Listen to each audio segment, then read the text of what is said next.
अस्सलाम वालेकुम नाज़रीन। आज की किस्त में हम एक और अच्छी आदत के बारे में देखेंगे और वो है शुक्र की आदत जो है वो अपनाना।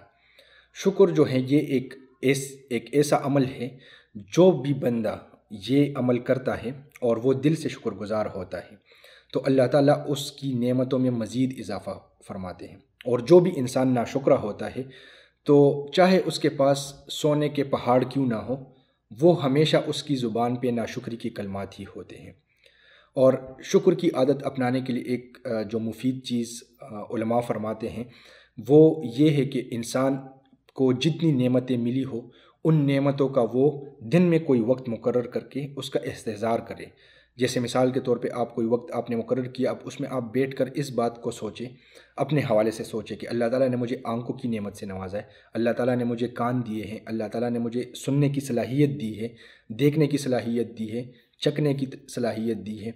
ठीक है, और इसी तरह जो है तो हाथ मेरे काम कर रहे हैं। इन सारी नेमतों के बारे में सोचे और फिर बंदा ये सोचे कि अगर इनमें से कोई एक नेमत ना हो, मिसाल के तौर पे अल्लाह ताला हमसे जो है तो खुदा न ख्वास्ता देखने की सलाहियत जो है वो छीन ले तो हमारा क्या बनेगा।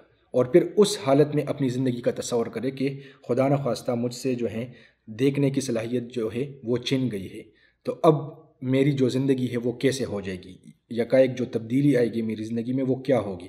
इसी तरह अगर अल्लाह ताला हमसे सुनने की सलाहियत छीन ले तो हमारी ज़िंदगी पे इसका क्या असर पड़ेगा। इस हवाले से इंसान सोचे। जब ये सोच इंसान जो है तो वो अपनी मसरूफ़ ज़िंदगी से थोड़ा वक्त निकाल के जो नेमत अल्लाह ताला ने उसको दी है इसको सोचेगा तो ख़ुद ब खुद हमारी ज़ुबान पर शुक्र के कलमात अदा होंगे और हमें इस चीज़ का एहसास होगा कि अल्लाह ताला ने हमें कितनी नेमतों से नवाजा है। क्योंकि हम अपने इर्द गिर्द देखते हैं कि कितने लोग जो हैं वो इन नेमतों से भी महरूम हैं। लेकिन जब हम मामला ये करते हैं कि हम अपनी जो नेमत अल्लाह ताला ने हमें दी है हम उनको तो ना सोचें, लेकिन उसके बरक्स जिन लोगों को अल्लाह ताला ने हमसे बज़ाहिर ज़्यादा नेमतें दी होती हैं हम उनको ही देखते रहें तो फिर हम में नाशुक्री के जज्बात और वो एहसास कमतरी के जज्बात जो वो पैदा होना शुरू हो जाते हैं। तो अल्लाह ताला हम सबको शुक्र अदा करने की तौफ़ीक अता फ़रमाए और कोशिश करें कि हर जायज़ काम करने के बाद जो है हम अपने दिल में ही अल्हम्दुलिल्लाह कहने की आदत डालें और ज़ुबान से भी अल्हम्दुलिल्लाह कहने की आदत डालें। क्योंकि जो भी काम हम करते हैं वो अल्लाह ताला की तौफ़ीक के बग़ैर होना मुश्किल है और उसको अपना कमाल हम ना समझें। अल्लाह ताला हम सबको शुक्रगुज़ार बंदों में शुमार करे। अस्सलामु अलैकुम वरहमतुल्लाहि वबरकातुहू।